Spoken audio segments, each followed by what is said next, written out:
Who would you take number one if you were the Carolina Panthers? Bryce Young, and I wouldn't even think about it. And the minute that they made the trade... Whoa. Did you say C.J. Stroud the last time we talked?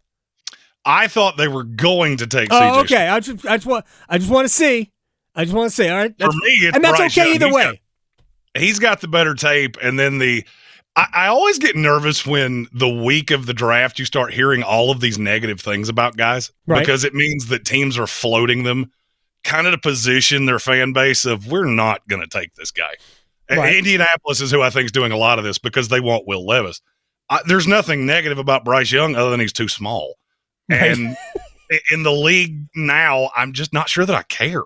The line's pretty good. He does a good job taking care of himself. And to me, he's just a superior prospect. I couldn't have said it better. Josh, who would you take first? Yeah, I'd take Bryce Young as well. God, are we going to agree on this? But I'm going to have to figure out a way to make this an argument. But going deeper into what he's talking about there, he's demonstrated a special ability to deliver when things break down. And when you look at what really succeeds, what teams are really looking for in the sport today, creativity is at the heart of what makes Pat Mahomes special and what makes Josh Allen special. And aside from the Georgia game, that was a question. That was a problem when things were off schedule for C.J. Stroud. And I think it was really good tape that you had for Bryce Young this past year because it wasn't a special Alabama line. The leading receiver for Bama last year was Jahmyr Gibbs, the running back, the former Georgia Tech running back. So he always delivered. And the thing that he does that I always love is that he keeps his eyes downfield. And when it breaks down, his first thought isn't just to run it. Like the LSU touchdown pass that he had, that is going to be the first thing they show when they announce the Panthers making the pick. When that highlight tape plays, I'm sure it's him keeping his eyes downfield constantly. Creativity's at the root of it. And that's what you have to pick. I mean, if you're picking number one, you're taking somebody that has a skill set that is special, that is different, that is elite, to use a buzzword. And when you look at C.J. Stroud, I don't see anything that really jumps out in that regard. And for Bryce, it's that creativity. It's that special ability to, when things break down, make a play. I know how I'm going to make this an argument. It's going to be fun. But here's the thing. I've been saying this about Bryce Young from the beginning. A couple of things. First is that he is the modern quarterback. He is the guy that when it breaks down, he doesn't. There's no amount of chaos you can put around him that is going to throw him off. He's used to it. We spoke to his high school coach yesterday, and he was doing that back in high school, and they let him do it. This guy was telling the assistants, like, if Bryce does stuff like that, it's okay because he can do it. He understands. He just understands how to play that way. If Bryce Young were 6 foot and 200 pounds, then this would have been a no-brainer. Or, this is the better way, if C.J. Stroud were as good a quarterback as Bryce Young, this would also be a no-brainer. There's just too big a gap in terms of how they play the position, and this is not a knock on C.J. Stroud. Too big a gap between these two that Bryce Young to me is the only choice for number one. But let me ask you this question, and I'll start with you, Josh. Let's just say the Panthers traded up to 2, right? And Bryce Young is gone because he is the first pick. Which quarterback would you take? Oh, man, I watched the movie Draft Day last night. Who's to say they want to go all Kevin Costner and just take the edge rusher and then trade back in the top 10 and take a running back? No, that was not the question. It would be C.J. Stroud. It'd be Stroud just because you have the physical tools and you have the Georgia game. So the Georgia game, nobody against that defense really demonstrated an ability to move the ball on them. And also C.J. in that game showed the ability to elevate when things weren't working his way. Like everybody talks about the receivers that he has. The 2 best games that C.J. Stroud had at Ohio State was the Rose Bowl, which is the biggest stage he played on until the college football playoff, and it was the Georgia game. And in both those games, he didn't have his full complement of talent. Like in the Rose Bowl, Garrett Wilson and Chris Olave had opted out, and it was the Jackson Smith and Jigba show. Jackson Smith and Jigba didn't play. First-round pick. Yeah, he's a first-round draft pick, And Marvin Harrison Jr., who's going to be a top 5, top 10 pick a year from now, he got hurt early on in the game, and he still was able to move it. So just because we saw it in that smaller sample size, and he has the tools, and you have an offensive staff that some were saying is like, oh, the offensive Avengers staff that David Tepper helped put together. There's a salary cap on players, not on coaches, and David Tepper took advantage of that. You would hope those physical traits and what you saw in the Georgia game would be enough to be the second quarterback on the board behind Bryce. Let's see if Jeremy has the right answer, because Josh didn't. I could not disagree with you more vehemently if I tried. Okay. And I'm going to answer your question with another question. Sure. If Will Levis had played at Ohio State with Marvin Harrison, Jackson Smith and Jigba, Chris Olave, and Garrett Wilson, how would we view him? And would C.J. Stroud have survived playing with Wan'Dale Robinson and 4 guys that are probably going to be selling insurance? Can I answer that question? Can I answer that? That's fine. Absolutely. That's why you guys are here. It's a roundtable. He was already in the Big Ten and couldn't see the field. He transferred out. As a freshman. Behind Sean Clifford, who started for 18 years. I think Sean Clifford started at Penn State when I was still in high school. If he was at Ohio State, he beat Joe Burrow before Joe Burrow decided he couldn't hit the field and had to transfer out. So who made that? Who did that right? Joe Burrow went to LSU. Yeah. Wasn't that the mistake of Ohio State? I don't think it was, because Ohio State still followed it up with pretty good talent out there that turned out to be top. Who did Ohio State choose over Joe Burrow? Justin Fields. Who would you rather have? Okay, not Jeremy, close. answer the Joe Burrow, not close. Right. Well, and I'll be honest with you, letting Joe Burrow walk away for Justin Fields is like wrecking your car and getting a pair of roller skates to this is like people who said that Tom O'Brien really messed up by letting Russell Wilson walk. He had no choice. He was a really good player in college. Like, Justin Fields took him to the playoffs. It's not like wrecking a Porsche. He did a pretty good job, I'd say. He's fine. Look, I've been raked over hot coals about everything I've ever said about Justin Fields, so now I just do it to poke Bears fans.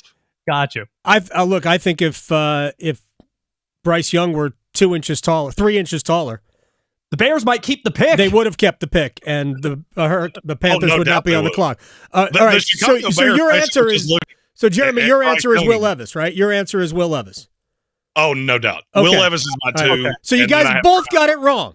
I was at the Kentucky game last year and watched the Kentucky Tennessee game last year, watching him throw 3 picks against a terrible secondary. Right. He looks like Sam Darnold 2.0. Look, this is not Sam Darnold 2. In fairness, it's not a knock on Will Levis. Will Levis may be good. It's not a knock on C.J. Stroud. If you're trading up from 9 to as far as you can trade up, because the Bears aren't giving up the pick and they're taking Bryce Young. If you're trading up to 2 to get the next best quarterback, you're going to take the quarterback that you think has the chance to be the greatest.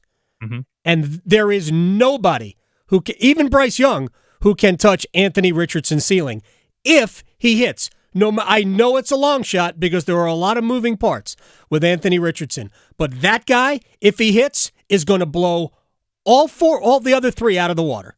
1 minute retort or 1 sentence retort. Okay. He lost to Vanderbilt. Doesn't matter. It does matter. It doesn't. He's played no football. He's had 1 year. His physical tools destroy everybody in this draft. I think Bryce Young's going to be great, so it's an easy call for me. But the only other guy I would consider is Richardson because of the potential. Can I give a short retort there? Sure. As well? I am a lifelong Florida State fan that walked into a Florida Gator bar during the Florida game last season. And the only way I could have been decked out in more Florida State garb was if I rode a horse into the bar, because I had absolutely no fear that Anthony Richardson was going to beat us. Doesn't matter. None of it matters. 53% completion. None of that matters. It just doesn't. I'm not saying when Cam Newton came out of Auburn, Cam Newton had already established himself as, oh my gosh, this guy is great, right? That's not the comparison. To clarify, are you saying floor doesn't matter? Like, for me, Jared Goff seems like the low end of what Stroud is going to become if it doesn't work out. And that's like the safety of that. The safety wants to be safe. Are you kidding me? Why would you want to be safe? I mean, that you want to win. What are you afraid of? You're trying to be great. You're afraid of what Anthony Richardson's what I would be afraid of. You're afraid of what happened. I would be afraid of that too. But do I want to? But hold on one second, Josh. Do I want to be great? That is what you're striving for. I don't want to be 9-8 in the NFL.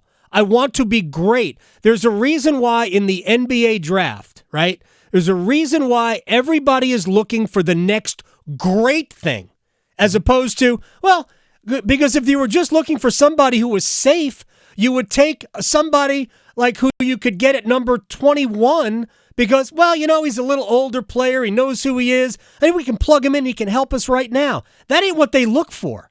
They look for somebody who can be great because who wants to be just okay? And that's the reason that I would take Anthony Richardson. The only other quarterback I would consider over Bryce Young would be that guy, but that's okay. See, I turned it into fun. Yeah, that is fun. All right, next. You also taking that high upside guy in the NBA draft is how you wind up with Nikolai Skitishvili. Just throwing that out there. Maybe, but I mean, I'm a Nuggets fan. That was a bad time in my life. It's quite all right. That's pretty good. All right, Lamar Jackson. This is a poll question I have asked already on the show, but I thought since we're close to the draft, let's do it. Most likely, Lamar Jackson starts game 1 for Baltimore, starts game 1 for a team not named Baltimore, does not play in 2023, Jeremy. Starts for a team that's not Baltimore. Who do you think maybe? That's where it gets tougher because Tennessee is the one that makes the most sense, but I'm not sure that he wouldn't get eviscerated behind that line. Atlanta has showed less than no interest. The thing with Baltimore that I can't stop focusing on is when you get the list of visits, you should always pay attention to who the last visit is. And Anthony Richardson's last visit was with the Baltimore Ravens, which means they're doing their due diligence on him because they think he's going to be attainable. And I'll elaborate. They on better trade up. Well, they would have to trade up for sure, but going to trade up to who? I think they could get into the back end of the top 10 and still get him, which is a lot less capital to give up. And I'll kind of piggyback on something that Adam said earlier. I would rather have Anthony Richardson on a rookie deal than have to pay Lamar Jackson. And Baltimore never overpays guys. No, that is true. I will say it's Tennessee. I'm not sure that it's not really clunky, but I will say his next start is with the Tennessee Titans. All right, Josh, answer the question. Most likely Baltimore, another team, nobody. Baltimore, and it's because Jalen Hurts' contract that he just received this week. The big hanging up point is that the last big reset of quarterback deals was Deshaun Watson and Lamar feeling like he deserved all that guaranteed money. The fact that Jalen Hurts got $50 million less in guaranteed money while being 2 years younger and doing more in the playoffs is going to give the Ravens an opportunity to negotiate and do something that's a little bit more reasonable. And I disagree with the fact that Baltimore never overpays. They overpaid for Joe Flacco after he took them to the Super Bowl and won it. I think because they won the Super Bowl. Right. Because they won the Super Bowl. What choice did they have? And Joe Flacco never won an MVP. Last I checked. I know, but what choice did they have? And also, Lamar, the day that OBJ signed in Miami, they were together and they went to dinner. They went out to clubs that night. They know each other. That is a piece of this negotiating discussion as well. I think the Jalen Hurts contract really helps. I think the OBJ signing helps. And I also think the fact that they probably should have won that playoff game in Cincinnati with Hundley at quarterback and the realization that Baltimore's probably his best chance to win is going to lead us to a place where Baltimore and Lamar hammer this thing out. Can I ask a question on that? Because he said something there that's really interesting to me. How much do you think Lamar cares about winning? Oh, I think he cares greatly about winning. I'm not so sure he does. I think he does. I think Lamar Jackson, and this is why logically the Jalen Hurts contract matters, but Lamar Jackson wants the Deshaun Watson contract. So the Jalen Hurts contract doesn't matter. And it should, but it doesn't. And this is what I 100% believe, that Lamar Jackson's not playing football this year. If he does, it will be for another team. But I think the only team that can and should do it, not should.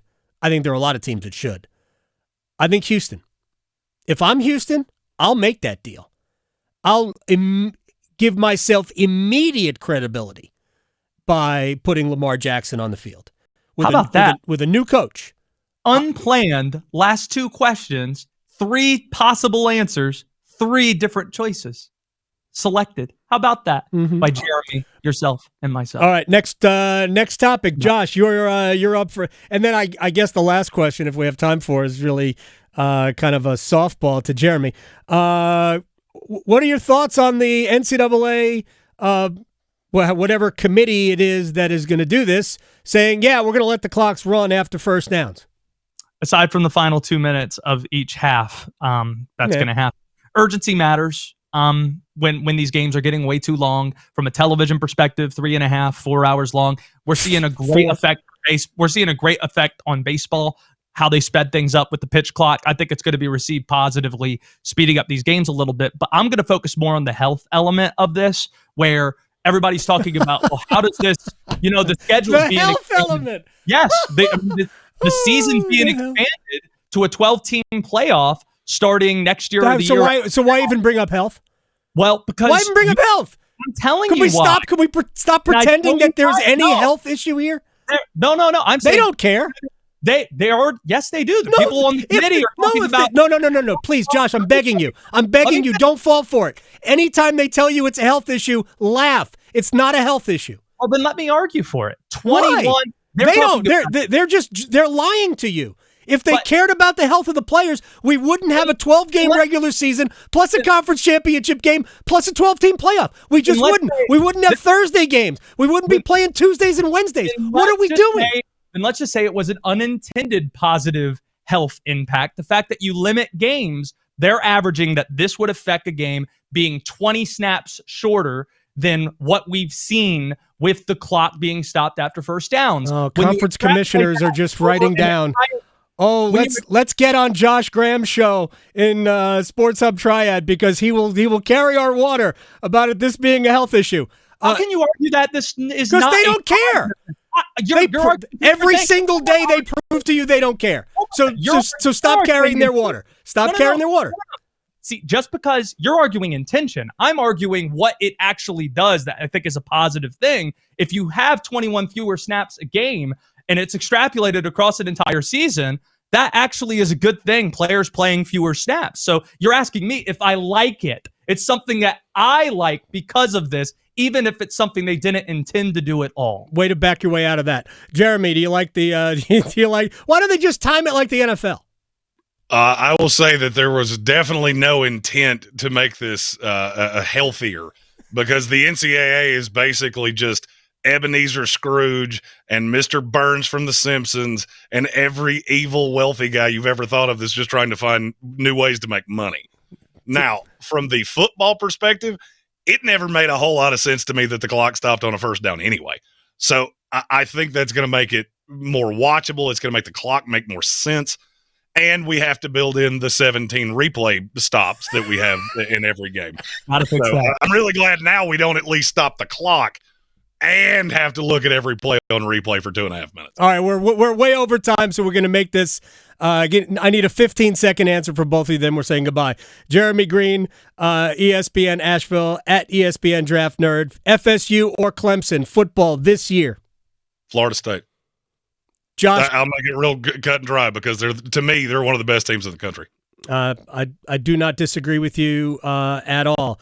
At Josh Graham Radio, Sports Hub Triad. You're on the air soon. Florida State or Clemson this year? Clemson. Florida State hasn't beaten Clemson since 2014, hasn't been within double digits until this past year. It's in Death Valley this year that they play. Every year there's a trendy team in the ACC. Last year it was Miami. The year before that it was Carolina. Fade that team every time. Appreciate you arguing history as opposed to I said this year. Appreciate you arguing history. You taking Florida State in Death Valley? Yeah, I think Florida State's better. When's the last time they lost it? I think offensive line is the answer, and I think their quarterback is better, but the offensive line is the answer for Florida State. When Clemson gets a good offensive line and good wide receivers, Clemson will get back to being Clemson. My opinion. I'm wrong all the time. Josh Graham, Sports Hub Triad, at Josh Graham Radio. Jeremy Greene, ESPN Asheville, at ESPN Draft Nerd. My favorite roundtable that I've ever done right now. Thank you, guys. I appreciate it. See you now. Thanks, Adam. Oh, that was fun.